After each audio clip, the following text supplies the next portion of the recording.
1996 में मैं पहली बार हज के लिए गया।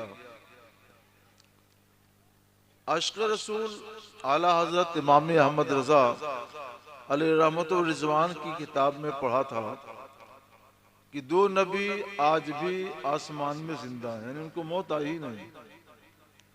हजरत ईसा अला नबीना वालेसलाम और हजरत इदरीस अला नबीना वालेसलाम, और दो नबी जमीन में भी जिंदा हैं, इन्हें मौत नहीं आई। हजरत अलैहिस्सलाम और हजरत इलियास अला नबीना वालेसलाम। ये जमीन वाले दोनों नबियों के बारे में अल्लाह ताला ने लिखा है कि ये लोग कहीं भी रहें, हज के मौके से 9 ज़िलहिज्जा को अरफात में आ जाते हैं। हाजियों के साथ ये भी वकूफ करते हैं और वहाँ से ये लोग चाहे जमजम शरीफ पे आते हैं, पहले काबा शरीफ पे तवाफ करते हैं और फिर चाहे जमजम शरीफ पे जाकर ये लोग जी भरकर आब जमजम पीते हैं, और वही आब जमजम इनके हक में साल भर के लिए खाना ही बन जाता है और पानी भी बन जाता है। तो मैंने सोचा सुभान अल्लाह, जब साल भर के लिए आब जमजम खाना ही बन जाए, पानी भी बन जाए, तो एक हफ्ते के भूखे और प्यासे के लिए एक रोटी और गिलास पानी तो ज्यादा ही होना चाहिए। सोचा चलो मैं भी तजर्बा करूं। तो पैसे भी कम थे, बस कैसे कैसे बारगाह में हाजिरी हो गई थी। तो मैंने फैसला किया कि खाना तो नहीं, लेकिन नाश्ता मैं रोजाना आब जमजम का करूंगा। तो तवाफ के बाद, फजर के बाद तवाफ करके चाहे जमजम शरीफ पे जाता था और जी भर के यही नाश्ता कर लेता था। बाहर निकलकर एक रियाल की एक चाय पी लिया और तकरीबन 12 बजे दिन तक ये काफी होता था, जब तक खाना मिल जाता था।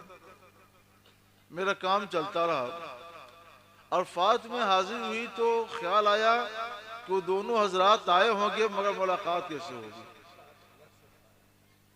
लाखों की भीड़ में मुलाकात कैसे हो, कौन पहचाने? वहां से वापसी हुई तो मैंने सोचा कि उनको पहचान नहीं सकता, उनसे मुलाकात नहीं हो सकती, तो कम से कम उनकी सुन्नत पर अमल तो कर सकते हैं। वो लोग साल भर के वास्ते अब जमजम शरीफ खा लेते हैं, पी लेते हैं। हम नाश्ता करते थे, आज नाश्ता भी उसी करेंगे, खाना भी उसी खाएंगे। तो वो जब जोहर का वक्त हुआ तो मैं वापस आया, काबा शरीफ तवाफ किया और खाने जगह मैंने जा करके वही अब जमजम शरीफ जी भर के पी लिया।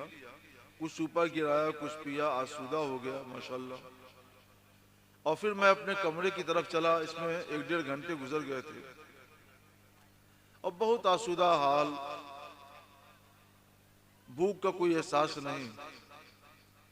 मैं क्या देखता हूँ, मस्जिद हराम शरीफ में 2 आदमी एक के पीछे एक तेजी के साथ आ रहे हैं।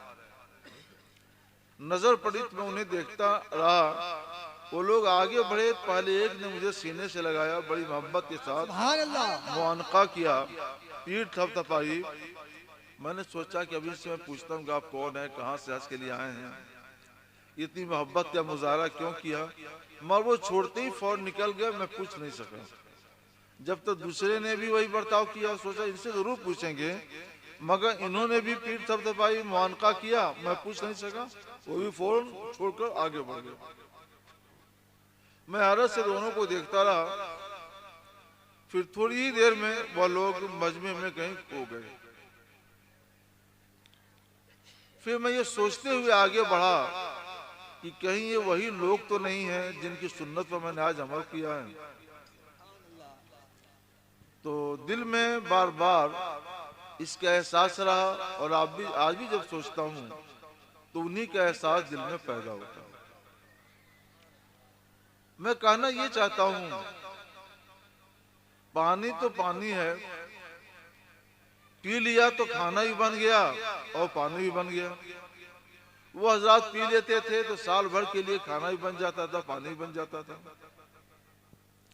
अच्छा, एक मरतबा मुझको शुरू शुरू में ये दिक्कत हुई कि पानी वो ठंडा होता है तो पीने के बाद पेशाब बहुत जल्दी जल्दी हाजत होती थी। तो ये हुआ कि नहीं पी सकेंगे। फिर सोचा नहीं पिए क्यों नहीं। सरकार फरमाते हैं माओ जमजमा लेमा शरबला, आब जमजम जिस मकसद के लिए पिया जाए मकसद पूरा होगा। तो एक दिन आब जमजम इस नियत से पिए कि नाश्ता बने मगर पेशाब ज्यादा न लगे, तो इसी नियत से पिया और अल्हम्दुलिल्लाह बहुत अच्छा हो गया। अल्लाह ने कामयाबी अता फरमाई। इससे मुझे समझ में आया हम तो गुनहगार हैं। अगर अल्लाह अपने किसी वली के लिए ये करम फरमा दे कि एक रोटी एक गिलास पानी हफ्ते भर का खाना पानी बन जाए, वो आसूदा हो जाए, तो कौन सी बड़ी बात है। ये वलियों की बरकत होती है। तो चलते रहे वो लोग, फिर चलते रहे। जब दूसरा हफ्ता आया तो इमाम अली खवास फरमाते हैं कि मैंने सोचा कि एक ही हफ्ता सब्र करता ही है। तो मैंने कहा कि देखो पिछले हफ्ते मैंने मंगाया था, अब तुम्हारी बारी है। कहा ठीक है। उसने भी 2 रकात नमाज पढ़ी। वो पादरी था, उसको नमाज से क्या मतलब। नमाज पढ़ी, कुछ दुआ किया, सर सजदे में रखकर सौ उठाया तो डबल खाना था। 2 सेनी और हर सेनी में 2 रोटी और 2 गिलास पानी। हंसते हुए कहा हजरत लीजिए, आप एक सेनी पूरी खा जाइए, एक सेनी मैं खाऊंगा। हजरत ने कहा पादरी का मंगाया हुआ खाना मैं छू नहीं सकता, खाना तो बहुत दूर की बात है। तो उसने कहा कि आप खाना खाइए, मैं आपको 2 बशारते 2 खुशखबरी सुनाऊंगा। फरमाया पहले खुशखबरी सुनाओ फिर सोचूंगा। उसने कहा पहली खुशखबरी तो यह है कि हाथ बढ़ाइए। हाथ बढ़ाया, उनके हाथों को अपने हाथों में लिया और बुलंद आवाज से पुकारा अशहदु अल्ला इलाहा इल्लल्लाह व अशहदु अन्ना मुहम्मदर रसूलुल्लाह सल्लल्लाहु अलैहि वसल्लम। पूछा दूसरी खुशखबरी। कहा दूसरी खुशखबरी यह है कि आप अल्लाह के सच्चे वली हैं। पूछा तुम्हारी जिंदगी में ये इनकलाब कैसे आया। कहा आपकी सोहबत की बरकत से। मेरे पास कुछ था नहीं, लेकिन आपकी सोहबत में रहने की बरकत से मेरे दिल की दुनिया में पहले ही इनकलाब आ गया था। कुफ्र की तारीकी छट गई थी और इस्लाम का सवेरा फैल रहा था। निशानी देखना चाह रहा था तो मैंने निशानी देख ली। सजदे में सर रखकर मैंने दुआ बस यही की थी कि लाल में मजहब इस्लाम सच्चा मजहब है, तो पिछले हफ्ते जितना खाना आया था उतना ही भेज दे, और ये सच्चे वली हैं तो डबल खाना भेज दे। डबल खाना देकर मुझे यकीन हो गया कि मजहब इस्लाम सच्चा मजहब है और आप सच्चे वली हैं। इतना बड़ा इनकलाब सादिक की सोहबत में रहने की बरकत से हो सकता है कि एक पादरी मुसलमान हो जाए, कलमा इस्लाम का ऐलान कर दे। तो आप तो अल्हम्दुलिल्लाह कलमा पढ़ते हैं, मुसलमान हैं। अगर इन उलमाए सालिहीन की सोहबत में रहे, इनका दामन पकड़े नहीं, तो आपकी जिंदगी में जरूर बेहतर इनकलाब आएगा। ये जन्नत में जाएंगे तो आप भी इनके साथ इंशाअल्लाह जन्नत में जाएंगे। तो हम आज इस खानकाह से ये पैगाम आपको देते हैं कि उलमाए अहले सुन्नत से जुड़े रहिए, इनकी बातें सुनिए, इन्हीं की पैरवी कीजिए।